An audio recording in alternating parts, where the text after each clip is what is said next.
Hey everyone, welcome back to my channel. This is a little bit of an update, and it's also um, a video about Section 8, my experiences with Section 8. Several of you inquired about emergency Section 8, or why didn't I apply for it. And I know several of you also mentioned about disabled housing and that, so I'm gonna touch base with that in a moment. But first, I want to tell you what's going on so far. So, my one neighbor who was supposed to move isn't moving. They didn't get the house. Yeah, I've been having issues with my throat today. I feel ugh. They didn't get the house, and when Alex found out that they weren't getting the house, um, of course, so now he's taking them to court too. Um, So I was actually talking to Jeff's wife today. She was putting garbage out when I was putting garbage out, and this one whole side is like full. And I asked her, I said, I thought you guys were moving, and she said, no, we didn't get the house. And I said, oh, that's a shame. What happened? And she said, we don't really know. I guess originally Wednesday or Thursday, he was going to meet up with this person. He was going to, I guess, give him money and then give him the difference when he got his security back. They were planning on, I guess, getting a U-Haul this weekend and moving Sunday. But apparently the place was rented and the guy just never got back in touch with them and never gave them an idea why they didn't approve them for the house. I mean, the guy works as security on, I found out, an armored truck. And the wife works, she's an RN, and she works in a, I want to say, better assisted living facility down in the valley. One that people pay good money for their families to be there. It's not one that takes like a lot of, government help to keep it running. This is one of the next step up better kind of homes that people I guess with good pensions or whatever, they were able to afford to be there. She works there, and she also was a nurse in New York. And one of the things she pointed out to me was it always made her uncomfortable that our old landlord, Tony, never wore a mask when he came to get the rent. And she didn't appreciate that because her son is autistic. And I said to her, well, I said, I'll tell you how I got him to wear a mask real soon. I said, and I didn't do it deliberately. I said, but when we had a COVID scare, I said, then when he came to get the rent, I said he stood outside, he had gloves on and a mask. I said, and I had to lean over and hand it to him, and he backed away like that. I said, so it took that kind of a scare to get him to wear a mask. I said, so whatever. So now this guy, I guess, is really agitated. Now all of a sudden there's a problem with the furnace that there wasn't in 3 years, and the pilot keeps going out. So I guess he got fed up of everybody calling, where's the hot water? And my neighbor next door, the plumber, FaceTimed her and showed her how to turn the pilot on. So we don't know what's going on with the furnace. So that's kind of the update thing with that. And I wasn't able to get down and get the storage unit today because nobody was answering the phone. They have no hours listed on their site, and I just kept getting voicemail. Nobody called me back. The person whose mother actually manages that, he couldn't get a hold of her. So yeah, gonna try again tomorrow. It is a gated, guarded storage facility, which is good. And the price is actually more reasonable to get two smaller ones because they don't have any big ones available than compared to what they were charging here in town for a big one. So I don't know. I'll check that out tomorrow. But anyway, my experience with Section 8. And it may be a little bit different in my state or my county as compared to yours. I don't know.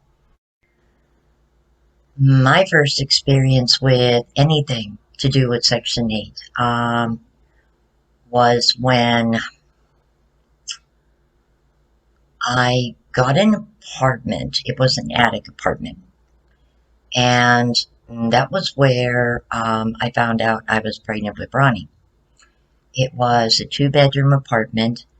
What happened was when I registered my son Bobby for Head Start, they came to my apartment and they apparently reported my apartment to the fire enforcement, code enforcement or something, and said that my apartment was a fire hazard, which I guess technically it was because there was only one way out of the apartment. So I had nothing to do with that. I'm not the person who did that, and they started a real can of worms for me. So, like, what happened was somebody brought this big chain ladder in a box about this big, right? By then I was like 5, 6 months pregnant. I'm like, do I really look like I can grab this and just fling this ladder out the window and climb down a ladder? Really, do I look like I could do this? Oh, we didn't know you were pregnant. That was a problem. Technically, that apartment should not have been rented out to anybody with children. And because I was going to have a third child, they were just like, nope, nope, nope, nope, nope. You have to look for a different place. That wasn't through a Section 8 here in Hazleton, or like the Hazleton Housing Authority. That was through the Housing Authority of Luzerne County. And this was an apartment that was already Section 8 approved.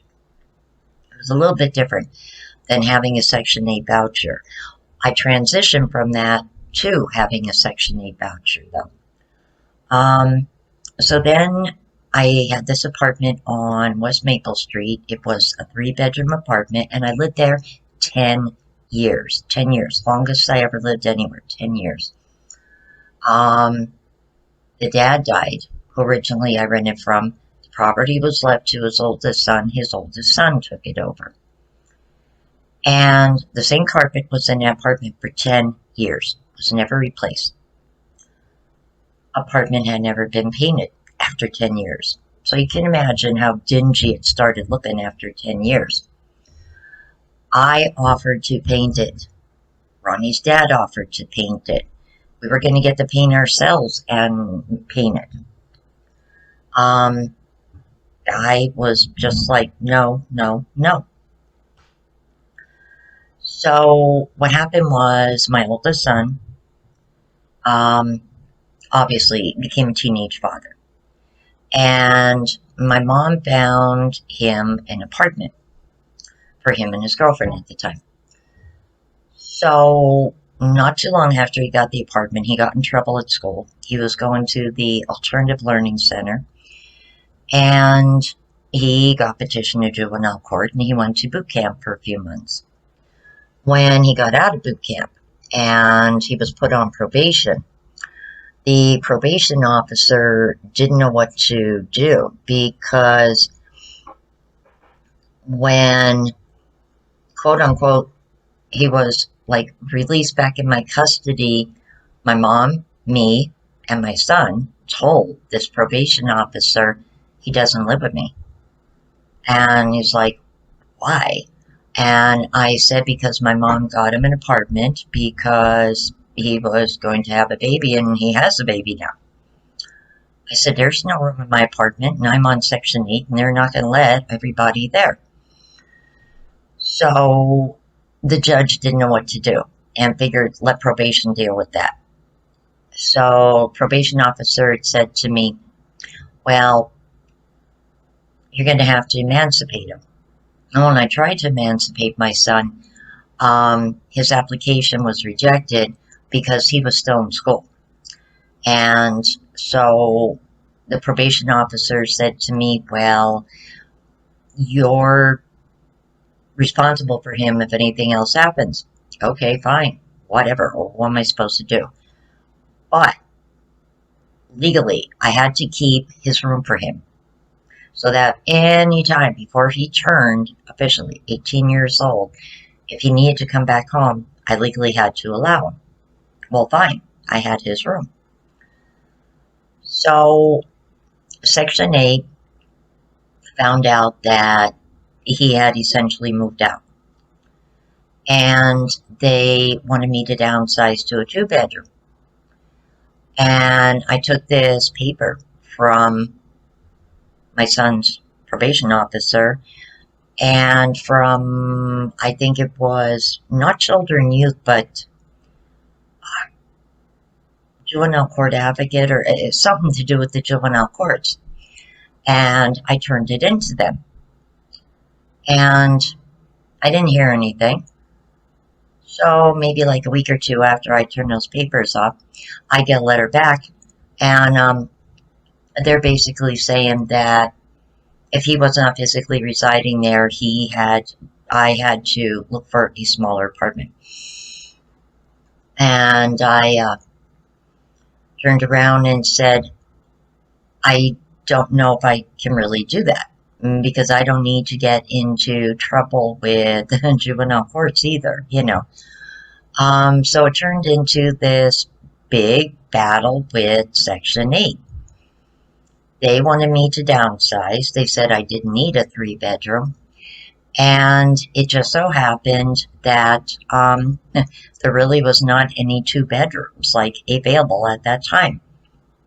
So I was pretty much stuck. And they were giving me like such a timeline to find a 2-bedroom. And I just was not seeing any advertising. This is when there'd be a whole bunch of apartments in the newspaper. And I just was not finding a 2-bedroom anywhere. So they were like, well, if you're, don't buy an apartment by such and such a time, the contract is going to end and you're going to be responsible for the full rent. And because they had given the landlord like 2 different increases in the 10 years I was living there, I think at the time the apartment was going for like $575 or something. So what happened was I was really giving thought to just looking for a regular apartment. And I put my own ad in the paper. Last day of the ad, I get a phone call. And my son Bobby and I took a walk over, and that was the house I wound up renting for 3 years on 5th and James. And that landlord, he was wonderful. He was a contractor. His name was Jack.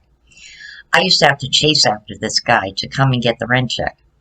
Like, seriously, I would put it in the mailbox for him, and days would go by, and I would still see it every time I go to get my mail. Finally, I had to have his wife start coming by to get it. And it was just like silly. I had to chase after him to come get the rent. So, like, he was a really good landlord. I really liked him. He loved my huskies. He used to bring his granddaughter to, no, not, I think it was his youngest daughter. She was real little. He used to bring his youngest daughter, and I think his grandson he used to bring sometimes with him, too, to come see my dogs. That was when I had my huskies, General and Zeus. So, like, he was a very dog-friendly person. And it was a nice, big house. It really was. A lot of good energy there. A lot of good memories there.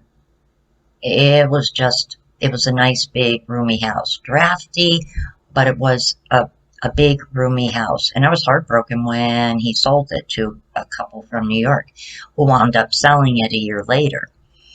And then it was sold to this one clown here in town who turned it into a rooming house. And within 8-9 months of it being a rooming house, it caught on fire and burned. Probably somebody drunk or doing drugs or something, whatever. But I go by that way once in a while, and I just stand there and I think of Jaden's first birthday party and her first Christmas, and that all happened at that address. And it's like so many good memories in that house. Now, that house had coal heat. The heat was good, but coal heat was very dusty. Oh God. Every other day I would be wiping off black dust off of my TV, off of my coffee table. It had paneling, but it wasn't this colored paneling. It was like a grayish blue paneling. And it actually didn't make a room dark. It actually made a room like, I don't know, I often thought like more lighter. That house had so many windows. There was always sunlight in that house. And it was just a nice house all the way around. The bathroom was huge. The bathroom was as big as the yard back here. Like a tub was way back here. There was like all this space, a window, a sink here, closet here. It was just huge, and it was black and pink. I loved that bathtub and shower, black and pink. Just such a cool color combo. It was just such a nice house. It really was. And it was only 5.25, everything included. So why not get a regular house for 5.25 instead of paying $575 for a 3-bedroom Section 8 apartment when I actually had 4 rooms at the house? On top of I had to pay for my own electric. So it was actually, in the long run, much cheaper to just move into a regular house, and that's what I did. And I've always had private landlords since. Now, when my mom was in the high-rise here in town, she kept bugging me once I got my SSI to put an application in her high-rise, which I did. And everything was okay until they called me in for an interview. And the landlord that I had on Maple Street, the apartment that I lived at for 10 years, gave me a bad reference. And that is what they said to me, and I'm like, well, what do you mean, bad reference? Like, what? Now, I was only living there for half a month when the Section 8 contract ended. And half of, I think it was, what, 6 or 6 and, I don't know, I think it was $575 or 6.25 or something. And I gave him, I don't know, I sent him money order for like $300 and some dollars, whatever. I kind of like split in half. So I was like, I was only there for half of the month, so I gave him half of the regular non-contract rent. Damage. I said, what damage? Well, the carpet was worn. Well, it's been the same carpet in the apartment for 10 years. It was never changed. Well, the walls are really bad. Well, I guess so, after 10 years. I offered to paint it, and the guy didn't want any of us to do it. Oh no, he was going to do it himself, and never had the time. And I used to go around like crazy scrubbing walls. My one friend used to laugh at me all of the time. But they were light-colored walls, and they're a pain in the ass. I hate light-colored walls. I really do. I really do. And it was a flat paint. At least like a gloss paint, it's a lot easier to clean, but flat paint is torture. And it was textured flat paint. That was a pain in the ass to clean. So I said, well, I'm sorry, but there's no crayon marks, no paint, and no holes. So what do you mean, damage?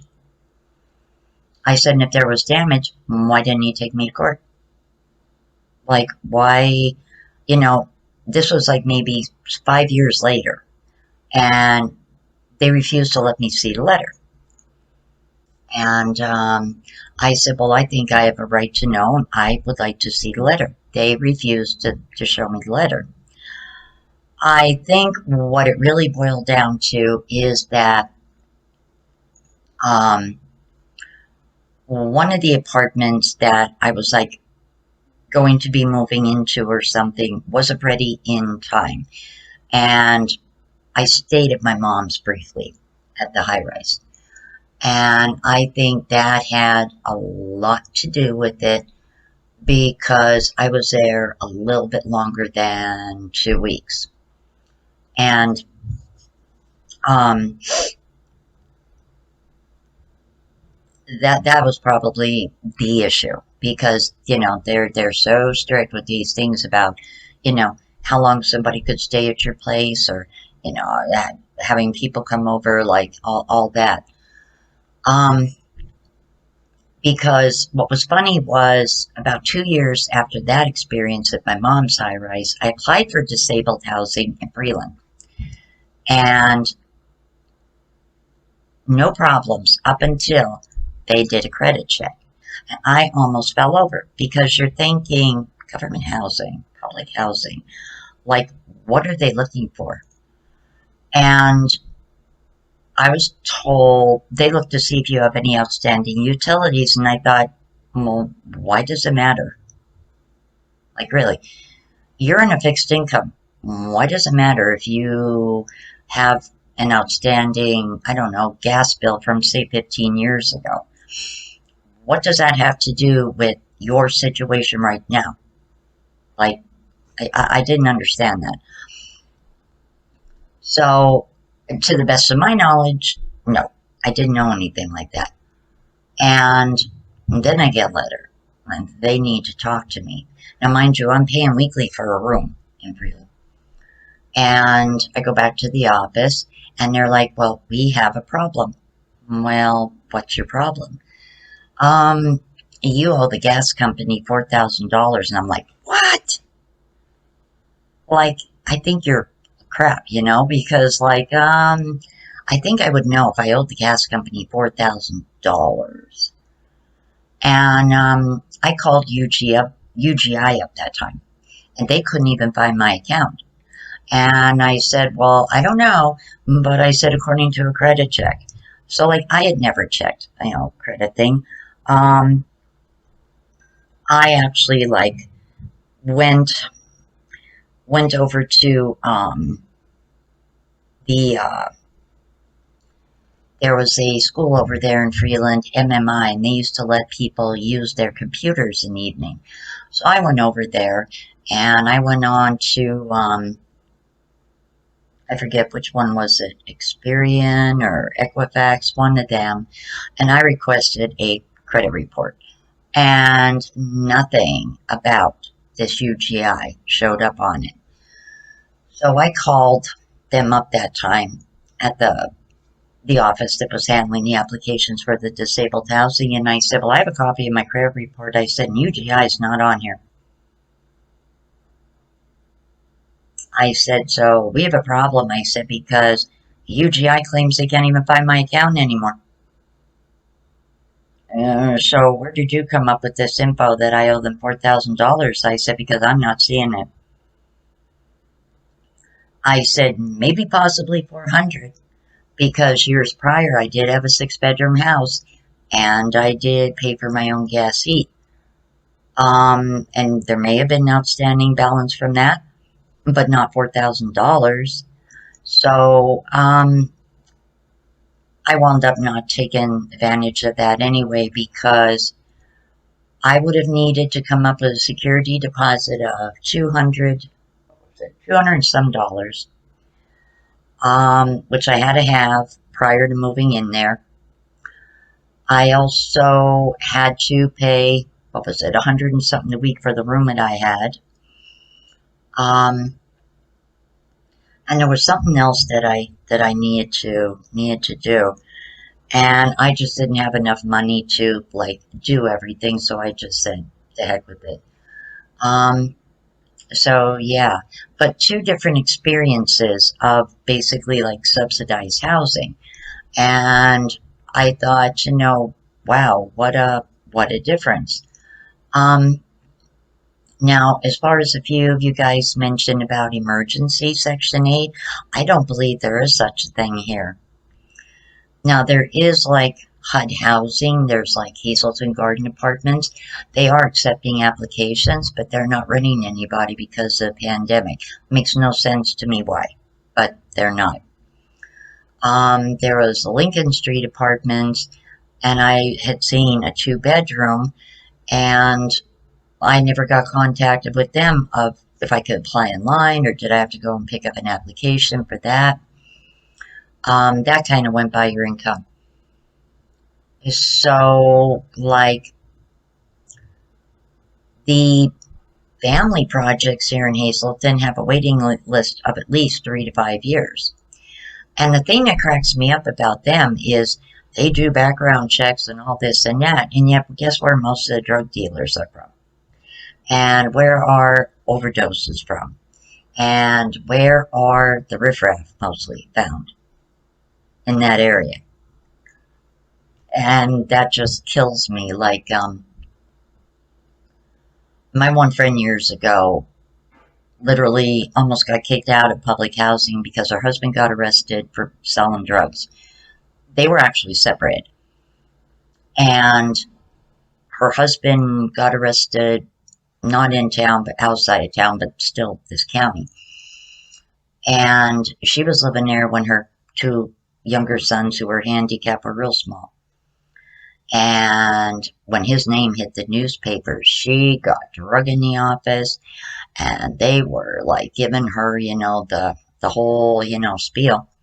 And she turned around and said, I filed for divorce. We're legally separated right now, so I have absolutely nothing to do with my husband's drug arrest.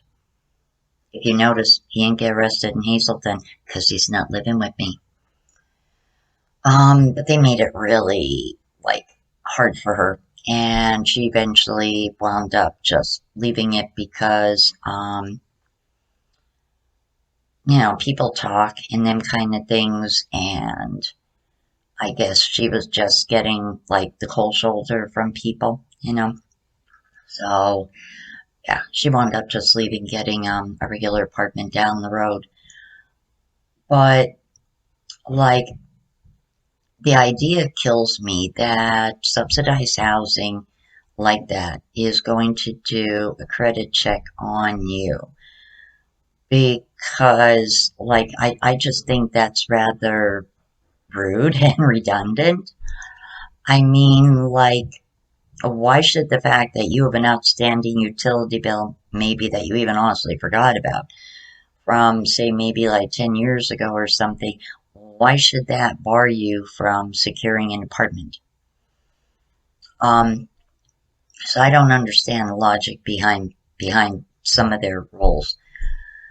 And, like, I don't understand the way a lot of these things are run and like managed.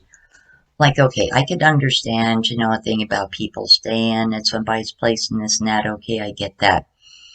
But I really fail to see, who you owe money to, what in the hell that has to do with your current situation at this moment. Not what your situation was 5, 10 years ago.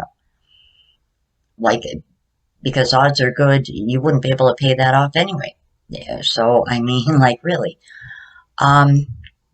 And to show you how screwed up all that is, too, when I got a cat for my mom's birthday from a friend of mine, the cat was already like 4 or 5 years old. Her name was Snow. She was a white, part Persian cat. She had beautiful, slanted, almond eyes, gorgeous green eyes, beautiful cat. My mom could not have that cat in her apartment until a $200 pet deposit was paid. For a cat, $200. I almost fell over when my mom told me what it was. I could see maybe 100, but in a government low-income housing, senior high-rise, you're going to charge a person $200 for a cat. I could see $200 for a dog because, dogs can dig up carpet and this. Well, I mean, cats can too.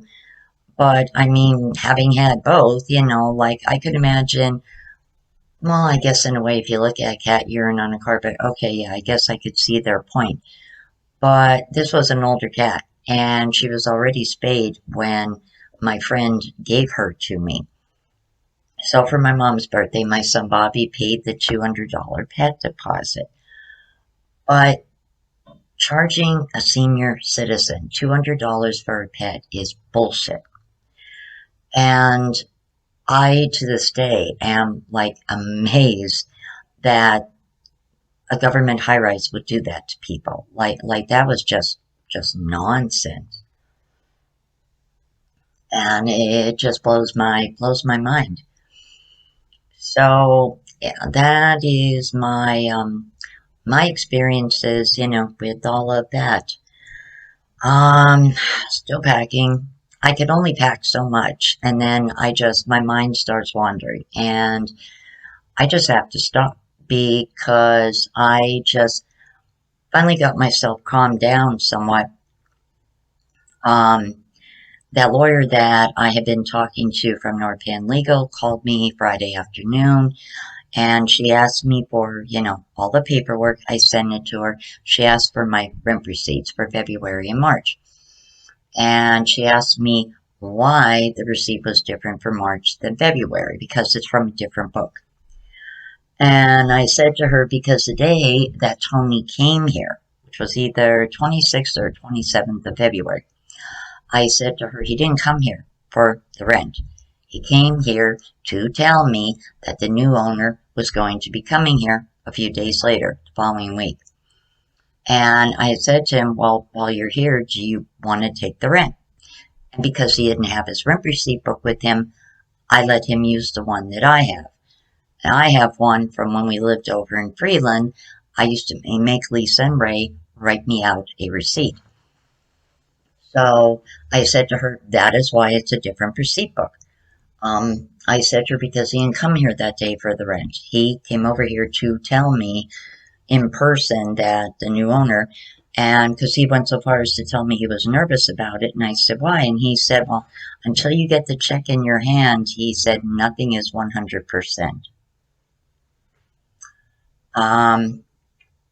So that is what is going on right now.